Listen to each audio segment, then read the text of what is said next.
Dá para você adorar a Deus, porque é celebração. Natal é alegria, como foi cantado lindamente pelos nossos jovens. É festa no ar. O pregador é pequeno aqui, né?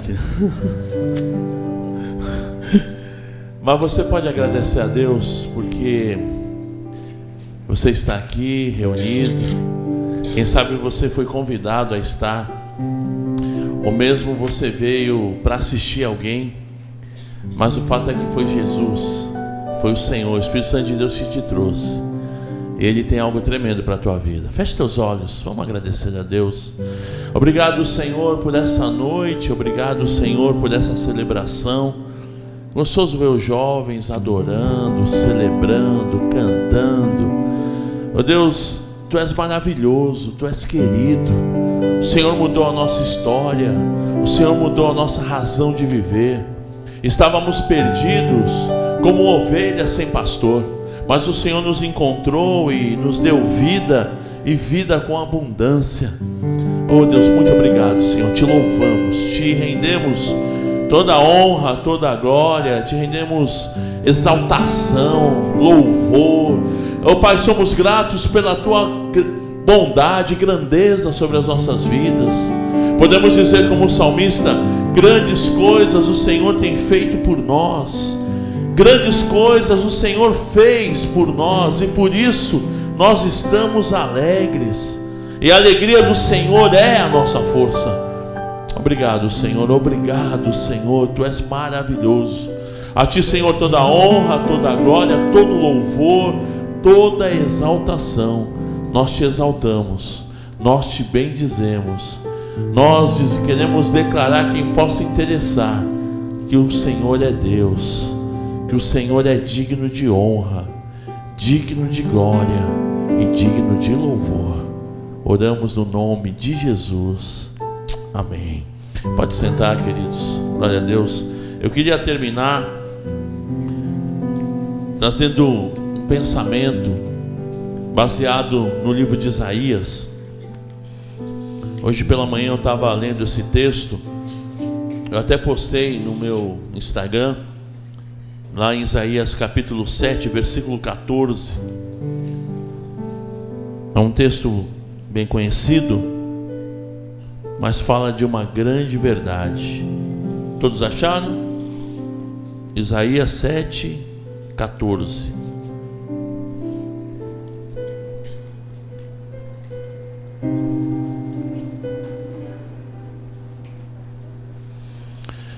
Por isso o Senhor mesmo dará a vocês um sinal: a virgem ficará grávida, dará à luz um filho e o chamará Emanuel. Amém? Vou ler novamente. Por isso o Senhor mesmo dará a vocês um sinal, um milagre, algo sobrenatural, algo que nunca poderia imaginar que acontecesse. Uma virgem ficará grávida, dará à luz um filho e o chamará Emanuel. Essa profecia foi escrita mais ou menos 730 anos antes de Cristo. Uma profecia de que nasceria uma criança e que seria o Messias, o Salvador do mundo, 730 e poucos anos antes de acontecer tal coisa. Esse menino foi aqui de uma forma tão gostosa, né? Um musical aqui contado desse menino que nasceu. E é interessante que o nome dele deveria ser Emanuel. E Emanuel significa Deus conosco. Fala para quem está do seu lado: Deus com você. Agora do outro lado: Deus com você.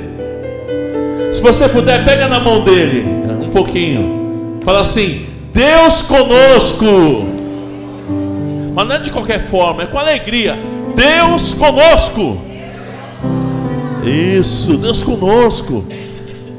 Pensar que o Deus dos deuses, o Criador, Ele se preocupa tanto comigo, com você, que Ele decidiu: eu quero estar com Ele. Já pensou nisso? Mesmo a gente sendo tão falho, tão limitado, Deus decidiu: eu quero estar com a minha criação. E então vou fazer o seguinte: eu vou enviar o meu filho, nascido de mulher. Eu gosto quando o pastor Natalino ele comenta que Deus poderia ter já enviado Jesus já adulto. Jesus chegava com 30 anos e já começasse seu ministério, mas Ele quis que esse Jesus viesse como homem, e nascesse de uma virgem, e habitasse no nosso meio. Foi a decisão do Senhor. Há um outro texto que eu queria ler com vocês, lá em Mateus, no capítulo 1. Mateus é o primeiro livro do Novo Testamento, o primeiro evangelho. E mais ou menos não, conta o que foi encenado aqui. Eu falei: pô, os caras ensinaram toda a minha mensagem, que mancada. Mas vamos ler os versículos 21 até o 25. Diz assim o texto, Mateus 1, 21 a 25. Se você abrir a sua Bíblia, se você voltar à página da sua Bíblia, o que você encontra na página anterior? Geralmente, talvez a tua seja um pouco diferente, mas geralmente tem uma página branca, não tem? Que é a divisão entre o Antigo Testamento e o Novo Testamento, ok? Imagina que essa página branca, o pastor Natalino ontem pregava sobre 400 anos de silêncio. Foi isso que aconteceu. 400 anos que não havia milagres, que não havia manifestação de Deus. Quando Jesus nasceu, a região ali da Galileia estava num tumulto. Imagina que no lugar onde eles buscavam a Deus, nas sinagogas, havia endemoniados, havia doentes em frente do templo. Então a presença de Deus era nula, não existia. Então foi um silêncio, um momento onde Deus não se manifestou. Mas Ele decidiu: Emanuel, eu quero estar com eles. O propósito de Deus de estar conosco. Deus conosco. Deus na tua vida. Deus no teu lar. Deus nos teus sonhos. Tinha uma banda na minha época de jovem, um dia desse, Cats Barneia, não sei quantos conhecem. Quem conhece Cats Barneia? Dá para saber que tem 50, 40 aí. Mas eles cantavam uma música que Jesus, ele combina com tudo. É Jesus no metrô, é Jesus no arpoador, é Jesus. Eu gosto muito dessa música porque fala de uma realidade. Jesus, Ele quer estar conosco. Isso é muito bom, saber que esse Deus maravilhoso, Ele quer estar com você. E o texto de Mateus 1, 21 diz assim: e ela dará à luz um filho, e você deverá dar-lhe o nome de Jesus. Aqui o anjo está falando com José, como foi encenado. Por que Jesus? Porque Ele salvará o seu povo dos seus pecados. Tudo isso aconteceu para que se cumprisse o que o Senhor dissera pelo profeta: a virgem ficará grávida e dará à luz um filho, e o chamará Emanuel, que significa Deus conosco. O que significa? Fala comigo. Deus conosco. Ao acordar, José fez o que o anjo do Senhor lhe tinha ordenado e recebeu Maria como sua esposa, mas não teve relações com ela enquanto ela não deu à luz um filho. E ele lhe pôs o nome de Jesus. Deus conosco, Salvador. Salvador. E nesse plano maravilhoso de Jesus, de Deus, eu queria aqui trazer 4 pensamentos.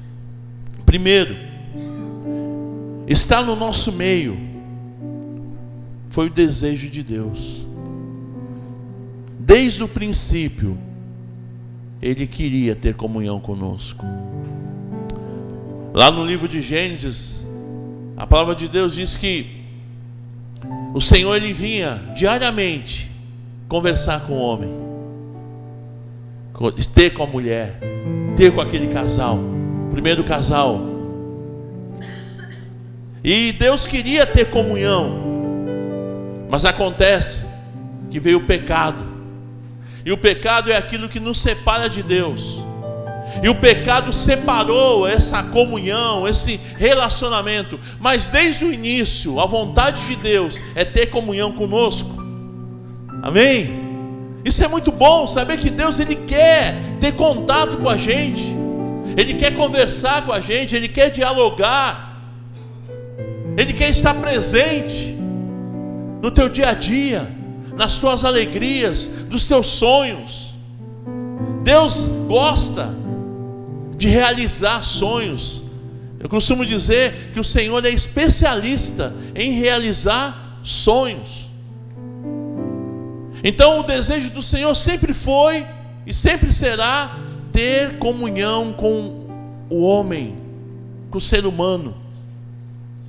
Mas o pecado impedia esse contato. Então Deus, Ele resolveu quebrar essa barreira. Então o primeiro pensamento: Deus deseja estar no nosso meio. Amém? Deus quer ter comunhão contigo. Deus quer participar da tua alegria. Deus quer se alegrar com você, se alegrar com os seus sonhos. E aí você pensa em casar, e você ora a Deus. Há quase 32 anos atrás, na verdade mais, há quase 36 anos atrás, eu me apaixonei por uma moça, uma menina, e eu orei a Deus. Na verdade, eu era meio indeciso, e eu orei, tinha 2, mas eu sabia que não era certo ter 2 namoradas e consequentemente 2 esposas. Ela está ali de prova, e foi a minha primeira namorada. E eu estava na dúvida. E as 2 eram amigas. Olha que coisa. E um dia eu estava no culto de sábado como esse, louvando a Deus, sentado, e as 2 sentadas na minha frente. E eu pensei: Deus, o que eu faço? Mamãe mandou. Não fiz isso. Ela está aí? Oh, coisa linda. Essa linda aí, ó. Viu? Deus foi bom comigo, não foi, queridos? Deus foi bom, muito bom. Foi escandalosamente bom. Que mulher. Mas aí eu orei a Deus porque eu queria fazer a vontade de Deus. Eu era um garoto que amava o Senhor. E eu queria: Senhor, seja feita a tua vontade da minha vida. E muitas coisas aconteceram, não vou entrar aqui em detalhe, que essa não é a mensagem. Mas Deus me deu a dona Semiramis para ser a minha namorada. Março de 1984. E sabe, quando eu fui conversar com o pastor e para a gente orar e tal, eu percebi o seguinte: quando a igreja soube, a igreja era pequena, mas a igreja participou, a igreja curtiu, né? O pessoal me chamava de leão de chácara, eu já era grandão assim, né?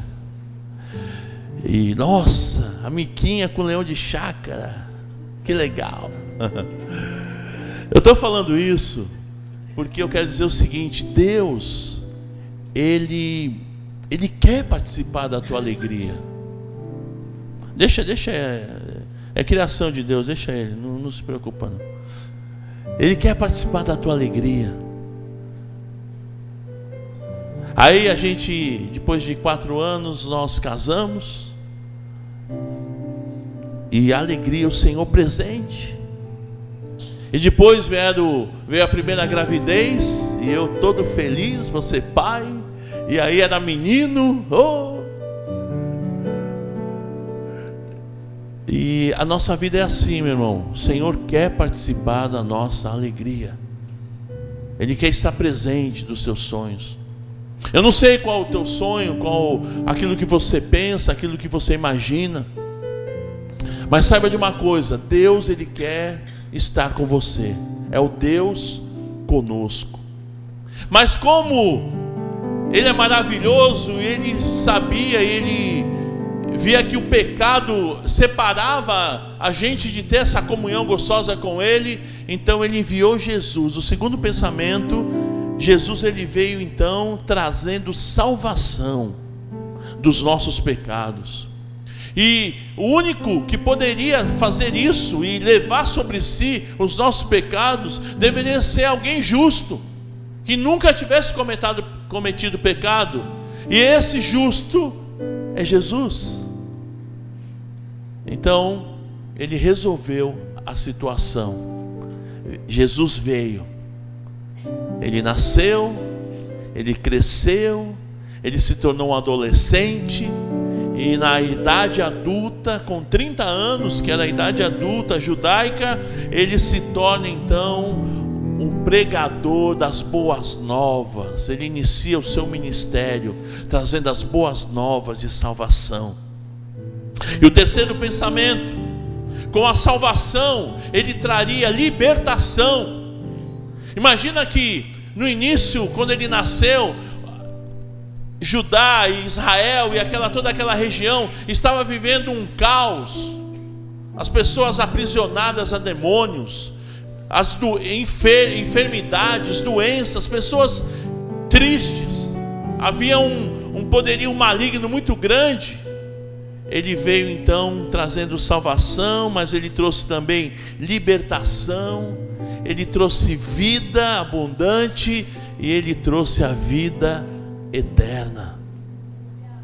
E até hoje, nos nossos dias, isso é possível, é palpável, está ao nosso alcance, essa salvação, essa libertação, o milagre da vida, a vida abundante e a vida eterna. E o quarto pensamento, eu quero terminar,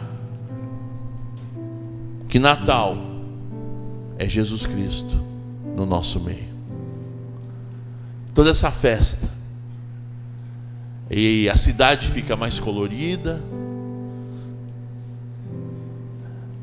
as luzes, as árvores, as bolinhas vermelhas, verdes, douradas, prateadas, as guirlandas. Mais do que isso tudo, panetone. Gordinho tem que falar em comida, né? Panetone, pernil, aquele pernil, delícia.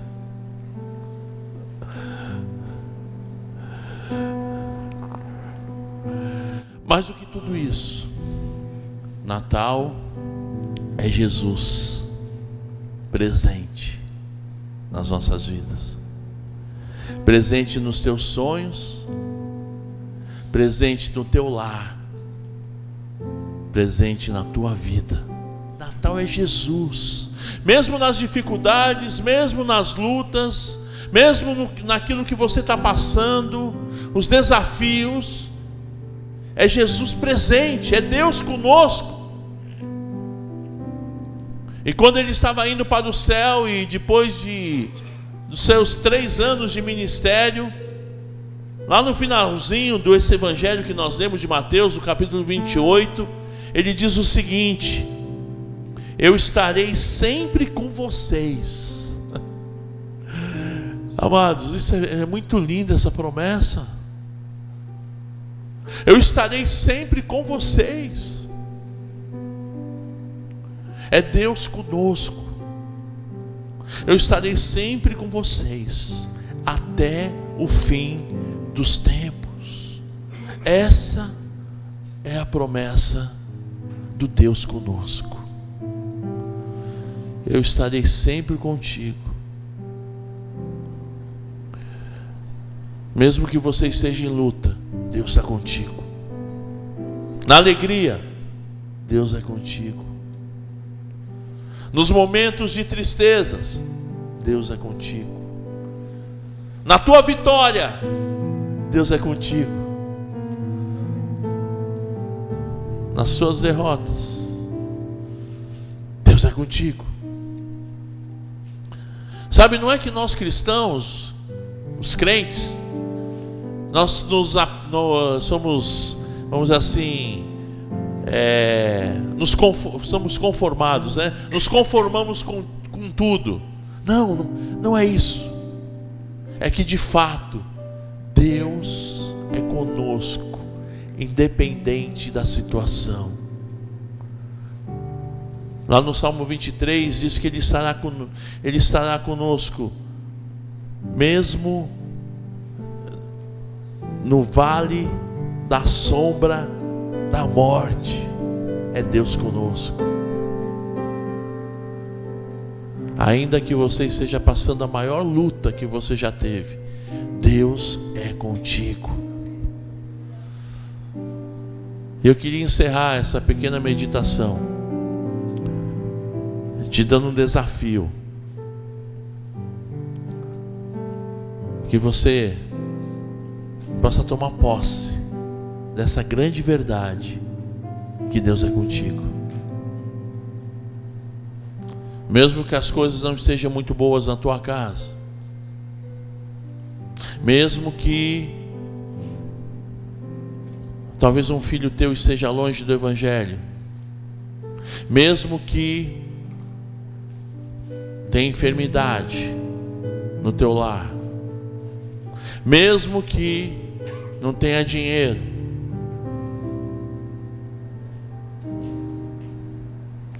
a gente foi em São Paulo, a minha esposa quis comemorar o aniversário dela fazendo compras na 25 de março.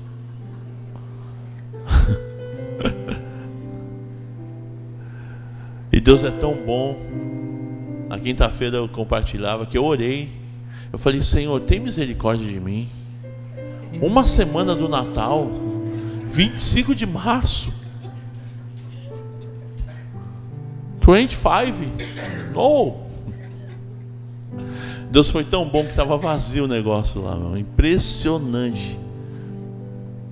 Aí a gente fica, né, colocando algumas...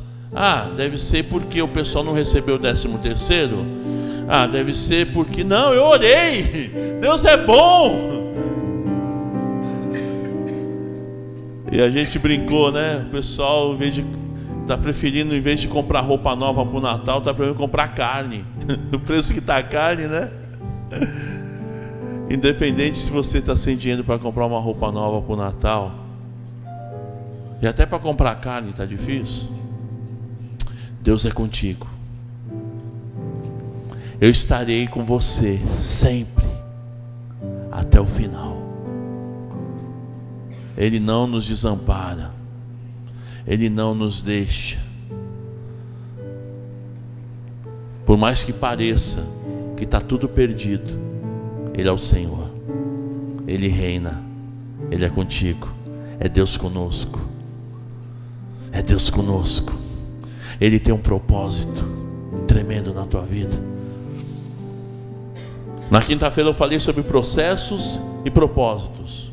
Talvez o processo, você está vivendo aí um processo difícil da vida. José lá do Egito, ele estava vivendo um processo tremendo.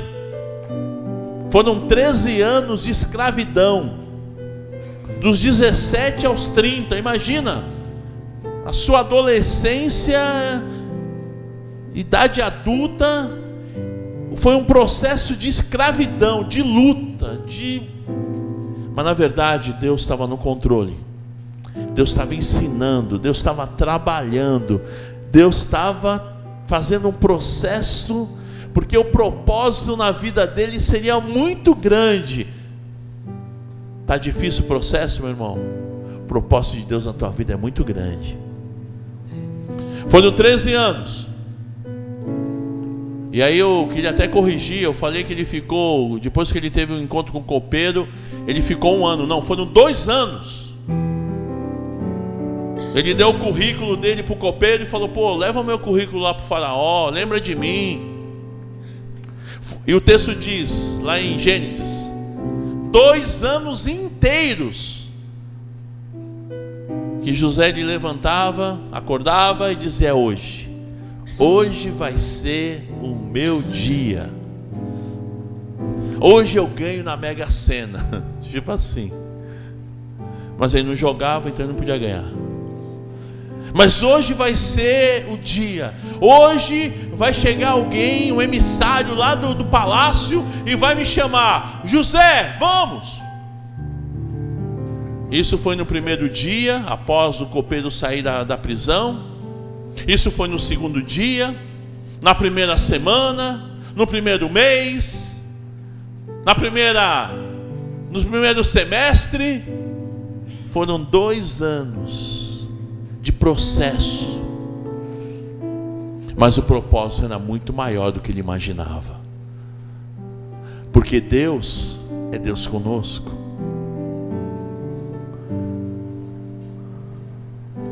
Não tem registro de José murmurando, não tem registro de José chutando o balde, mas tem registro de José triste, sim, ele era ser humano, algumas vezes angustiado, sim, mas nunca perdeu a fé de que Deus tinha um propósito maior, porque Ele é Deus conosco. E o meu desafio, como José, que creu e teve um propósito maravilhoso na sua vida, saiba que Deus tem um propósito na tua família. Ele tem um propósito nos teus sonhos. Ele tem um propósito na tua vida. O processo está difícil, é que o propósito vai ser grande, querido. A promessa do Senhor é que Ele está conosco todos os dias. Feche teus olhos, por favor. Eu não sei de que maneira ou qual a luta, dificuldade, o momento difícil que você está passando, mas creia, Ele está no controle. E se você crê que o propósito da tua vida está no controle de Deus, e que Ele vai, no momento oportuno, te abençoar, essa crise vai passar. Você crê que Deus está com você, mesmo nos momentos mais difíceis? Fique em pé no teu lugar, em nome de Jesus.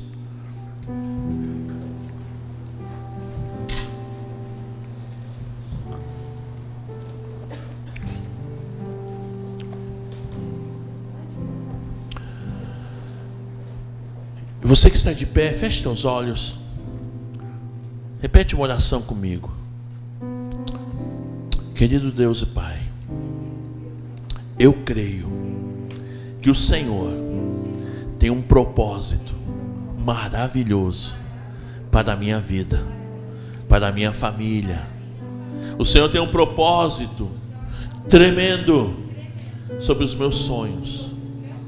E no nome de Jesus, eu creio que o Senhor é Deus conosco, é Deus comigo, e por isso eu tomo posse da bênção que o Senhor já preparou para a minha vida, no nome de Jesus, amém. Louve ao Senhor, querido, agradeça a Deus, porque Ele tem propósitos maravilhosos sobre a tua vida.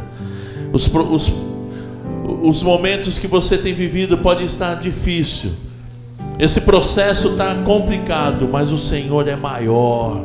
Maior é o nosso Deus, maior é o Senhor. Grandes coisas o Senhor tem feito por nós, por isso nós estamos alegres. A alegria do Senhor é a nossa força. Te adoramos, Pai, te exaltamos, te bendizemos, no nome de Jesus, amém.